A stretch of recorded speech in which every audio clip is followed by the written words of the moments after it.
Welcome back. Using the insert command, we can format our data into a map. So for example, if we highlight the entire body of our text, and then we go to this map area, we can click on Filled Map. What we'll see is we'll see a basic map. That's a basic layout. When we click the layout, we will get a chart tool. Now we can change the chart type in order to either change the map into something else or to just work with the map. We can also take that very same data and we can work with a 3D map.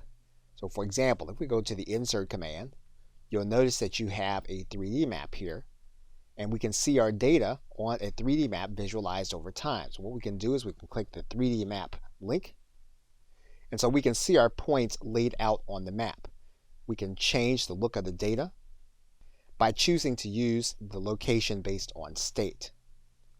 You'll see then that the dots will indicate that the cities are there within the state. We can zoom in on the map, we can switch back to cities, and then we can choose to zoom in on the map.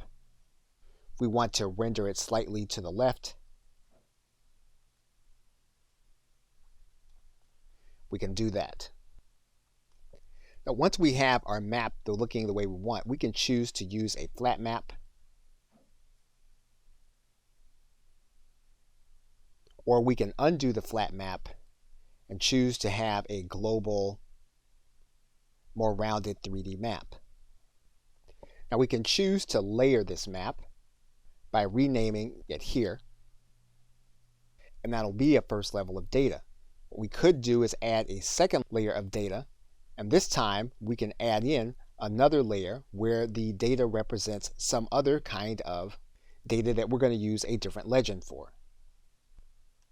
And you'll see what we've done is we've just labeled in the states.